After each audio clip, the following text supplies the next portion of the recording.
Hello guys, कल मैंने first class की थी।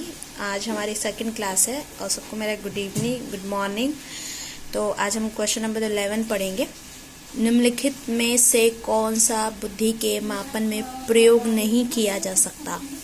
फर्स्ट, प्रश्न का उत्तर देने में लगने वाला समय। सेकंड, विद्यार्थी की अनुकूलन क्षमता। थर्ड, विद्यार्थी की शिक्षक का ध्यान आकर्षित करने की योग्यता। फोर्थ, प्याज से संबंधित कार्य। तो इसका आंसर जो होगा वो थर्ड होगा। ठीक है, तो इसमें पूछा बुद्धि के मापन में प्रयोग नहीं किया जा सकता, तो थर्ड में बोल रहे विद्यार्थी की शिक्षक का ध्यान आकर्षित करने की योग्यता, जो कि नेगेटिव दिखा रहा है। तो इसका आंसर जो होगा हमारा थर्ड होगा। क्वेश्चन नंबर 12 की बात करते हैं। निम्नलिखित में से कौन सा अवलोकन गार्डनर की बहुबुद्धि के सिद्धांत का समर्थन करता है? फर्स्ट, मस्तिष्क के एक भाग में हुई क्षति केवल एक ही योग्यता को प्रभावित करती है, ना कि संपूर्ण मस्तिष्क को। सेकंड, बुद्धि विश्लेषणात्मक, रचनात्मक और व्यवहारात्मक बुद्धियों के बीच अंतरक्रिया है। थर्ड, विभिन्न बुद्धियां अपने स्वरूप के पदानुक्रमात्मक हैं। फोर्थ, अनुदेशों को तैयार करते समय शिक्षक को शैक्षिक खोज के किसी विशिष्ट सिद्धांत का अनुपालन करना चाहिए। तो इसका आंसर जो होगा वो फर्स्ट होगा, जो कि समर्थन करते की बात कर रहा है। पॉजिटिव पॉइंट जो होगा वो हमारा मस्तिष्क के एक भाग में क्षति केवल एक ही योग्यता को प्रभावित करती है, ना कि संपूर्ण मस्तिष्क को। ये गार्डनर ने बोला है। क्वेश्चन नंबर 13 की बात करते हैं। निम्नलिखित में से कौन सा कारक बाल केंद्रित शिक्षा का आधार है? फर्स्ट, व्यक्तिगत भिन्नता। सेकंड, बाल अधिकार। थर्ड, मुक्त एवं अनिवार्य शिक्षा का अधिकार अधिनियम 2009। फोर्थ, सभी बालक सभी प्रकार समान होते हैं। तो बाल केंद्रित शिक्षा का आधार पूछ रहा है, तो चाइल्ड सेंटर व्यक्तिगत भिन्नता को लेकर पढ़ाया जाना चाहिए, ना कि बच्चों की रुचि के हिसाब से, बच्चा किस में रुचि ले रहा है उसके हिसाब से पढ़ना। तो इस हिसाब से हमारा ऑप्शन नंबर 1 सही होगा, व्यक्तिगत भिन्नता। क्वेश्चन नंबर 14, निम्नलिखित में से कौन सा ऐसा वातावरणीय कारक नहीं है जो मानव विकास को प्रभावित करता है? जो मानव विकास को प्रभावित नहीं करता है। फर्स्ट, संस्कृति, शिक्षक की गुणवत्ता, शारीरिक ढांचा, पोषण की गुणवत्ता। संस्कृति प्रभावित करेगी विकास को, शिक्षक की गुणवत्ता भी प्रभावित करेगी, शारीरिक ढांचा नहीं प्रभावित करेगा, पोषण की गुणवत्ता भी प्रभावित करती है। शारीरिक ढांचा क्यों नहीं करेगा? क्योंकि अगर कोई बच्चा नेत्रहीन है, दृष्टिबाधित है, तो ये थोड़ा ना कि विकास को उसको प्रभावित करेगी। विकास तो उसका हो रहा होगा ना।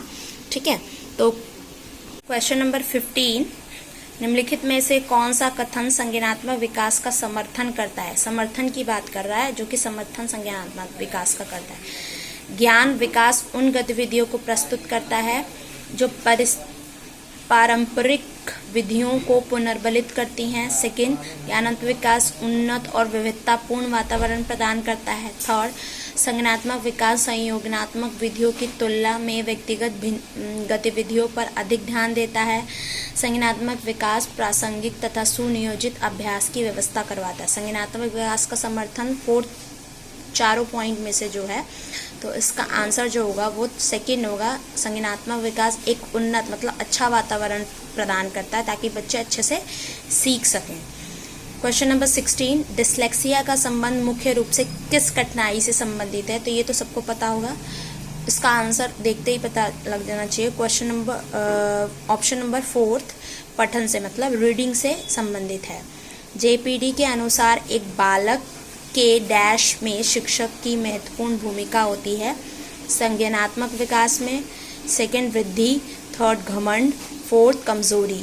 तो जेपीडी शिक्षक की भूमिका क्या है? अच्छा विकास करने के लिए एक अच्छा वातावरण और एक सहायता प्रदान करना, पूरा कार्य नहीं करवाना, सहायता प्रदान करना। तो ऑप्शन क्या है? संज्ञानात्मक विकास की बात, इसमें जेपीटी की बात कर रहा है, तो ज्ञानात्मक विकास करेगा शिक्षक। ठीक है, ऑप्शन नंबर अब हम बात करेंगे क्वेश्चन नंबर 18 की।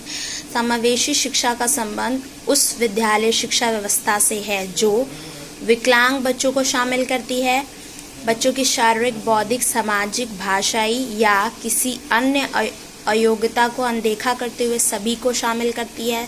थर्ड, जो विशिष्ट स्कूल के माध्यम से विशेष आवश्यकताओं वाले बच्चों की शिक्षा को बढ़ावा देती है। 4, केवल बालिका शिक्षा को बढ़ावा देने में आवश्यकता पर जोर देती है। तो समावेशी शिक्षा एक ऐसी शिक्षा है जिसमें सभी प्रकार के बच्चे होते हैं, समान रूप से उनको पढ़ाया जाता है, उनको भेदभाव नहीं किया जाएगा, चाहे वो शारीरिक रूप से, सामाजिक रूप से, किसी भी तरह से उनकी समस्या हो, उनको सामान्य रूप से सामान्य बालकों के साथ ही पढ़ाया जाता है। तो इसका ऑप्शन नंबर अगर सबसे अच्छा देखें तो ऑप्शन नंबर इसका सेकंड सही होगा। अब क्वेश्चन नंबर हम 19 की बात करते हैं। बालक विकास एक क्षेत्र है। बाल विकास का एक क्षेत्र कौन सा है? 4 ऑप्शन में से। मानव मूल्यों में परिवर्तन का अध्ययन किया जाता है। सेकंड, एक व्यक्ति के जीवन भर में व्यवहार की व्याख्या की जाती है। थर्ड, बच्चों के व्यवहार की तुलना वयस्कों के व्यवहार से की जाती है। संज्ञानात्मक, सामाजिक और दूसरी योग्यताओं के संबंध में एक बालक में निरंतर विकास का अध्ययन करता है।